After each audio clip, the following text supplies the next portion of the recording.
నమస్తే అండి. ఎలా ఉన్నారండి? అంతా బాగున్నారా? నేను కూడా బాగున్నానండి. ఈరోజైతే చికెన్తో ఆవకాయ పెడతానండి. చికెన్ ఆవకాయ చాలా బాగుంటుంది. ఎందుకంటే ఎక్కడికన్నా మన పిల్లలున్నా మన చుట్టాల కన్నా ఎవరికన్నా పంపించాలి అనుకుంటే ఇలా చేస్తే సరిపోతుందండి. నేను చేసే విధానం అంతా మీకు నేను చూపిస్తాను. చూసి చక్కగా చేసుకుందరు కానీ అంతేకాదండి. మనం ఎక్కువ తెచ్చుకున్నాం అనుకోండి చికెను, ఎక్కువ తెచ్చేసుకున్నాం ఏం చేయము అనుకోకుండా మరి చక్కగా మెత్తని చికెన్ అంతా తీసుకుని మరి నేను చేసినట్టుగా చేసుకుంటే మనకి ఎప్పుడైనా కూర లేనప్పుడు కొంచెం చికెన్ ఆవకాయతో తినేయచ్చండి చారు పెట్టుకుని. అలా కూడా చేసుకోవచ్చు. మరి నేను చేసే విధానం ఇంతకుముందు చాలా మాటలు అచ్చామణి అభిరుచుల్లో చాలా వీడియోలు అయితే పెట్టాను. చాలా మాటలు ఎవరన్నా చేసి పెట్టమంటారన్నమాట. ఇప్పుడు కూడా అలానే చేసి పెట్టమన్నారు. సరే కాదనలేను, సరే చేసి పెడదాము అని చెప్పి నేను ఇవన్నీ రెడీ చేసుకున్నాను. ఇదైతే చికెను చక్కగా మెత్తగా ఉన్నదంతా తీసుకున్నాను అన్నమాట. ఎలాగంటే చికెన్ తెచ్చిన తర్వాత మరి శుభ్రంగా కడిగేసి కొంచెం పసుపు, కొంచెం కారం, కొద్దిగా ఉప్పు, ఇంకా నూనె అది వేయలేదు. అలానే ఉంచేసాను. నీళ్లు కూడా వేయలేదు. అప్పుడు ఉప్పు వేసిన తర్వాత చికెన్లో ఉన్న నీరు ఊరుతుంది కదా, ఆ నీరుతో బాగా ఎగిరిపోయిందండి. ఎగిరిపోయిన తర్వాత చక్కగా లోపల పెట్టేసాను. మరి ఇప్పుడైతే తీసి రాత్రి చేయడం జరిగిందనమాట. తీసి చక్కగా మెత్తంది మొత్తం స్కిన్ కానీ మామూలుగా దుమ్ములు కానీ ఉండకూడదనమాట. మెత్తందంతా తీసుకున్నాను. ఇప్పుడు ఇది నూనెలో ఫ్రై చేసుకోవాలన్నమాట. ఇవన్నీ కూడా మరి ఆవకాయకి చికెన్ ఆవకాయకి కావలసిన ఐటమ్ వేసేటప్పుడు ప్రతిదీ కూడా మీకు చెబుతాను. కళాయి పెట్టుకున్నాను కదా, స్టవ్ వెలిగించి మరి ఇందులో ఆయిల్ వేస్తాను. చేసే విధానం చక్కగా చూడండి, మీరు కూడా చేసుకుందరు కానీ. ఇప్పుడు ఇందులో ఆయిల్ వేసుకున్నానండి, నూనె. ఈ నూనెలో చక్కగా ఇప్పుడు మనం ఉడికించుకుని చక్కగా ఇందులో ఉండే స్కిన్ అది తీసేసి మరి బోన్స్ కూడా ఉండకుండా తీసేసాను కదా. ఇది ఒక అర కేజీకి కొంచెం ఉంటుందిలేండి. చక్కగా ఇది బాగా ఏగాలి. ఇది ఇలాగా ఏగుతూ ఉంటుంది. ఇలాగలో మళ్ళీ మనకి ఆవకాయకి కావాలి కదా, ఈ ఐటమ్ అన్నీ చక్కగా మీకు చూపిస్తాను ఏమి ఎలా చేస్తాం అనేది. ఇప్పుడు ఈ వెల్లుల్లిపాయలు కదా, ఈ వెల్లుల్లిపాయలు చక్కగా మిక్సీ పడేస్తాను. ఇప్పుడు ఈ అల్లం కూడా చక్కగా చిన్న ముక్కలు కోసేసి పేస్ట్ చేసేస్తాను. ఇప్పుడు ఈ ధనియాలు, ఈ మిరపకాయలు, ఇది ఒట్టి మిరపకాయలు అంటారండి. కారం ఘాటు ఎక్కువ ఉంటుంది అన్నమాట. మరి ఇలాంటి పచ్చడికి ఘాటు ఉండాలి కదా. ఇంట్లో ఉప్పు కూడా వేసేస్తున్నానండి, కొళ్ళుప్పు కదా. మరి ఇందులో మనకి కలవాలి అంటే చక్కగా నలగటం కూడా మిక్సీలో బాగా నలుగుతుంది అన్నమాట. చక్కగా మిక్సీ పడతాను. చక్కగా ఎర్రగా ఏగిని చూసారా, ఇలా ఏగాలి. మనం ముందు ఆల్రెడీ ఉడికించేసానండి నేను. మరి అలా ఉడికించకుండా పచ్చిగా ఉన్న ముక్కలు కూడా వేయించవచ్చు. కానీ ఇలా అనుకోండి ఒకలాగా తొందరగా ఏగిపోతుంది అనమాట. ఎలాగైనా ఎంతైనా కుక్ అవ్వాలి, అంత కుక్ అవ్వాలి కదా. అయితే మనం పచ్చిది వేయించేమనుకుంటే టైం తీసుకుంటుంది పచ్చి చికెను వేయిస్తే. అలాగ కాకుండా మనం ఇలా ఒకసారి మనం నీళ్ళు వేయకుండానే పెట్టి ఉడికించాను అన్నాను కదా, అలా కనుక ఉడికించుకుంటే ఇలా తొందరగా ఏగిపోతుంది అనమాట. ఏగిపోయి కదా ఒక గిన్నెలోకి తీసేస్తాను. ఇప్పుడు ఈ గిన్నెలోకి తీసేస్తాను.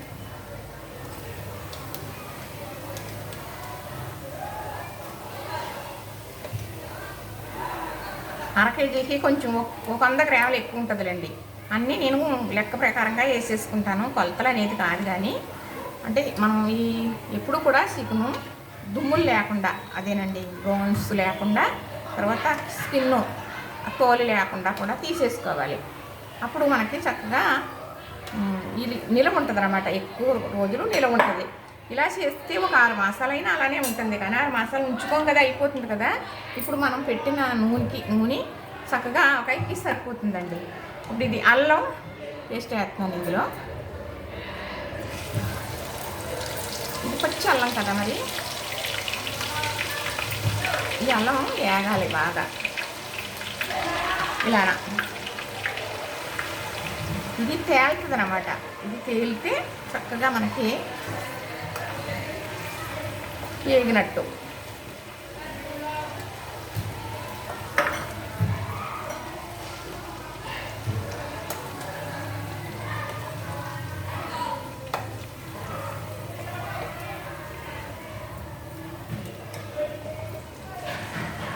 ఇప్పుడు చక్కగా అల్లం వేగింది చూసారా. ఇప్పుడైతే మనం మరి మిక్సీ పట్టాను కదా, ధనియాలు, పొట్టి మిరపకాయలు అంటారంట, ఈ కారం అంట. నాకు ఎప్పుడు వాడలేదండి, మా పెదబాబు ఇచ్చింది, తీసుకొచ్చాను. కారం అయితే ఘాటు ఎక్కువగా ఉన్నాయి, ఇలాంటి పచ్చడి బాగుంటుంది అని ధనియాలు, మిరపకాయలు, ఉప్పు. మనకి యావకాయకి గ్రేవీ ఇదేనండి, చక్కగా ఇదే గ్రేవీ అన్నమాట.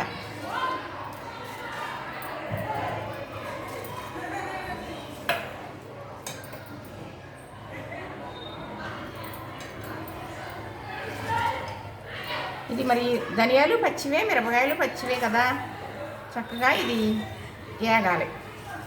అప్పుడు మళ్ళీ ఇంకా వేసి ఉన్నాయి, చూపిస్తాను మీరు.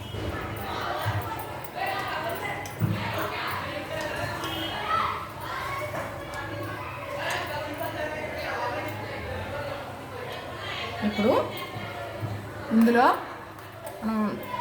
ఎల్లుల్లిపాయలు 3 పాయలు చక్కగా మిక్సీ పట్టేసానండి, చక్కగా వేసేసాను ఎల్లుల్లిపాయ.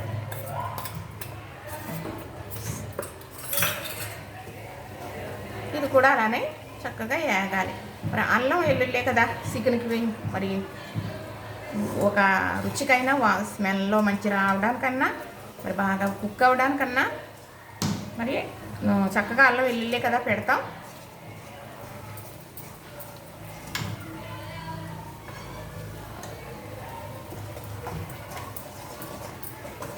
ఇలాగా ఇది బాగా వేగాలన్నమాట, పచ్చి లేకుండా. కరివేపాకు,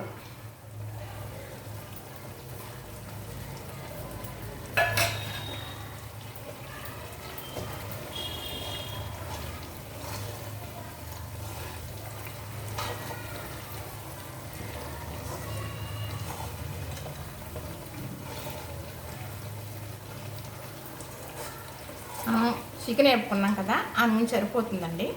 మనం నిమ్మకాయ పిండేటప్పటికి నిమ్మకాయ రసం వేస్తాం కదా, అప్పటికి ఈ నూనె తేరుకుంటుంది అనమాట. పులపేసిన తర్వాత మీకు క్లియర్గా చూపిస్తాను. ఇలాగ తేలాలన్నమాట. అది చక్కగా మనం వేసింది ఈ ఎల్లుల్లిపాయ గుజ్జు కానీ, అల్లం గుజ్జు కానీ, ఇలాగ మళ్ళీ ఎండుమిరపకాయలు, ధనియాలు మిక్సీ పట్టాం కదా, అది కానీ ఇలాగ చూసారా తేలుతుంది కదా, చక్కగా అయిపోయింది. స్టవ్ ఆపేస్తున్నాను. ఇప్పుడు ఏమి వేస్తానో మళ్ళీ క్లియర్గా చూపిస్తాను మీకు. పసుపు అండి, నెంబర్ 1 పసుపు. చక్కగా పసుపు వేసేసానంటే, పసుపు అది వేసి ఉడికించాను చికెను. అయినప్పటికీ ఇదేమనుకుంటున్నారు, చక్కగా పలావ్ దినుసులు వేసి మసాలా పొడిని తయారు చేశాను. జీలకర్ర, మరి దాసన చెక్క, కొద్దిగా లవంగం, అలాగే మరాఠీ మొగ్గ, తర్వాత ఏమో జాజికాయ, జాపత్రి, అలానే స్టార్ పువ్వు, ఇవి మాత్రమే వేసి మిక్సీ పట్టాను. ఇవి పొడి వేసేస్తున్నానండి. ఇప్పుడు ఇది మంచి బాగుంటుందన్నమాట. ఏంటి మనకి ఆవకాయ. ఇప్పుడు అసలు అయింది ఏంటంటే, ఇందులో కారానికి కొంచెం మిరపకాయలు వేసాము. అయినప్పటికీ ఇదిగో ఈ కారం వేయాలి కదా, మరి ఇదిగోనండి చక్కగా కారం వేసేస్తున్నాను. సరిపోతుంది. అంటే ఎప్పుడు కూడా స్టవ్ కట్టేసి కారం వేసుకోవాలి, లేదు అంటే మాడిపోతుందండి, రంగు బాగోదు, రుచి కూడా మారిపోతుంది అన్నమాట. ఇప్పుడు ఏ పని చేసినా కారం వేసేది పొయ్యి మీద ఉండగానే ఇలాంటి నూనెలో వేయకూడదు. కారం చక్కగా వేసేసాం కదా. ఇప్పుడు ఏంటంటే కొంచెం వేసానండి కారం. ఇప్పుడు ఇదిగో ఈ చికెన్ ఉంది కదా, వేయించి పక్కన పెట్టుకున్నాం కదా, వేసేసుకుంటున్నాను ఇందులో చక్కగా. ఇది చక్కగా గ్రేవీ ఎలాగా ఎంత ఉండాలో అంత గ్రేవీతోటి మనకి ఆవకాయ తయారయ్యింది. ఇందులో మనం ఇంకొకటి మాత్రమే వేయాలి, అన్నీ వేసేసాను. వేయటం మీకు చక్కగా చూపించాను. నూనె కూడా సరిపోతుంది, ఇంకేమీ అవసరం లేదు. ఇప్పుడు దీంట్లో ఏమి వేయాలి, ఇంకొకటి పులప కదా, పులుపు ఉంటేనే కదా ఆవకాయకి. అది నిమ్మకాయ రసం తీసి వేస్తాను చక్కగా. ఇలా చేసింది చక్కగా చూసారా, సరిపోయినాయి అన్నీ కూడా కరెక్ట్గా. ఇప్పుడు మీకు నిమ్మకాయ రసం వేయడం చూపిస్తాను. ఇప్పుడు చక్కగా ఇది కొంచెం చల్లారిందండి, కొద్దిగా చల్లారాలి కూడా మనం నిమ్మ పులప వేయాలి అంటే. చక్కగా చల్లారిపోయింది కదా. ఇప్పుడు ఇదిగోనండి ఒక 5 నిమ్మకాయలు మాత్రం తీసానండి, సరిపోతుంది. ఇది చక్కగా ఇలా చెయ్యడ్డు పెడతాను, ఎందుకంటే గింజలు ఉన్నాయి కదా, గింజలు పడకుండా.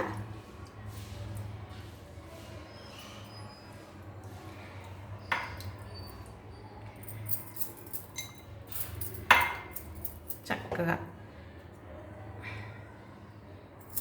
ఒక్క గింజ పడిందండి, చిన్ని గింజ.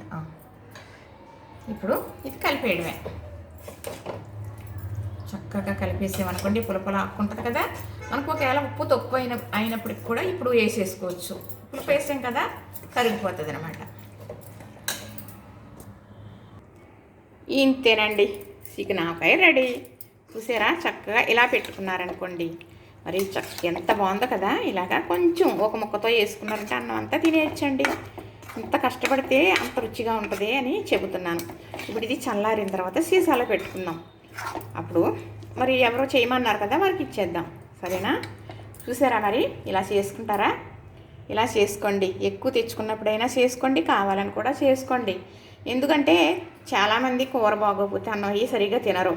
అలాంటప్పుడు ఇలాంటివి చేసుకుని ఉంచుకున్నాం అనుకోండి, అలా పచ్చి రొయ్యలతో చేసుకోవచ్చు, చేపతో కూడా చేసుకోవచ్చు. మరి ఒక్కసారి అలాంటి వీడియోలు కూడా చేసి పెడతాను. ఇంతకుముందు ఇవన్నీ చేసేసాను, కానీ మళ్ళీ మీకోసం కొత్త వాళ్ళు ఉన్నారు కదా, చాలామంది సబ్స్క్రైబర్లు అవ్వారు కొత్త వాళ్ళు.